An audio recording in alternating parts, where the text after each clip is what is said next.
Hundreds of thousands of our valiant students and people rose up against the brutal dictatorship of Sheikh Hasina. She fled the country, but only after the security forces and her parties. আসসালামু আলাইকুম সম্মানিত সুধী দর্শক মণ্ডলী, সকলকে আন্তরিক সালাম, ভালোবাসা এবং শুভকামনা জানাচ্ছি। সেই সাথে আপনাদের সুস্বাস্থ্য এবং দীর্ঘায়ু কামনা করছি। প্রধান উপদেষ্টা হিসেবে শপথ নেওয়ার পর আজকে প্রথম অন্তর্বর্তী সরকারের প্রধান উপদেষ্টা ডক্টর ইউনূস বিদেশি কূটনৈতিক এবং মিশন প্রধানদের সাথে আজকে এক হোটেল ইন্টারকন্টিনেন্টালে ব্রিফিং করেছেন। এই ব্রিফিংয়ে তিনি স্পষ্টভাবেই বলেছেন যে প্রধানমন্ত্রী শেখ হাসিনা নিজের ক্ষমতা টিকে রাখতে এমন কোনো প্রতিষ্ঠান নাই যেখানে দুর্নীতি করা নেই, অর্থাৎ ক্ষমতায় টিকে থাকতে সকল প্রতিষ্ঠানে দুর্নীতির ছড়াছড়ি করেছেন।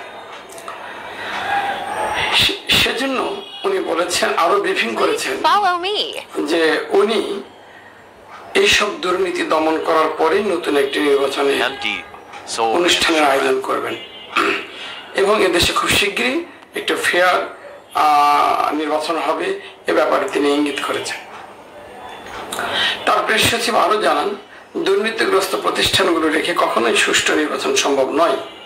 তাই বিদেশি কূটনীতিকদেরকে উনি স্পষ্ট এবং খোলামেলায় জানিয়েছেন যে শুধু দুর্নীতি করেননি, ছাত্রদেরকে পাখির মতো গুলি করেছেন এবং বিশ্বের কোথাও এত মানবাধিকার বঞ্চিত হয়নি অন্য কোনো দেশের জনগণ যা বাংলাদেশে হয়েছে।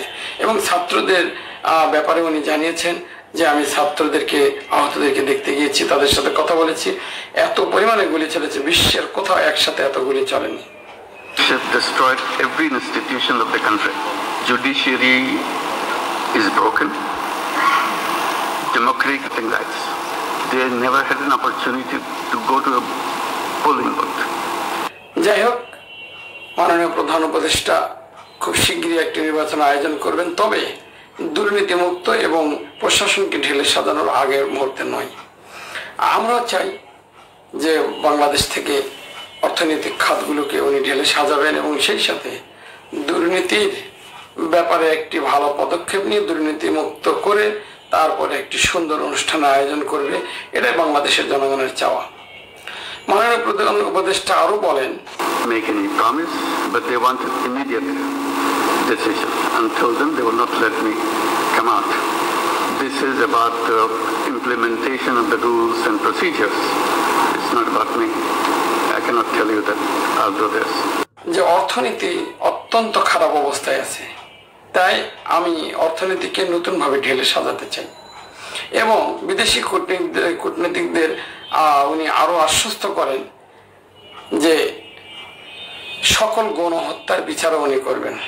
Where you see nothing but corruption, mess, unruliness. I don't know how long it will take to keep it in shape, little shape. Hotel ইন্টারকন্টিনেন্টালে কূটনীতিকদের সাথে আলাপকালে উনি বিস্তারিত জানান। শুধু দর্শক মন্ডলী, আমরা যখন মাননীয় প্রধান উপদেষ্টার মুখ থেকে শুনলাম শেখ হাসিনা এমন কোনো খাতে নাই যে দুর্নীতি করেন নাই, তাহলে আমরা অচিরেই তার গণহত্যা এবং দুর্নীতির বিচার আশা করছি। কারণ এই বিচার যদি না হয়, ভবিষ্যতে আরো রাজনৈতিক দল যারা আছে তারা এইসব গণহত্যা চালাতে এবং দুর্নীতি করতে দ্বিধা করবে না। তাই আমরা চাই বাংলাদেশে নির্বাচনের আগে সকল গণহত্যা এবং দুর্নীতির বিচার হোক।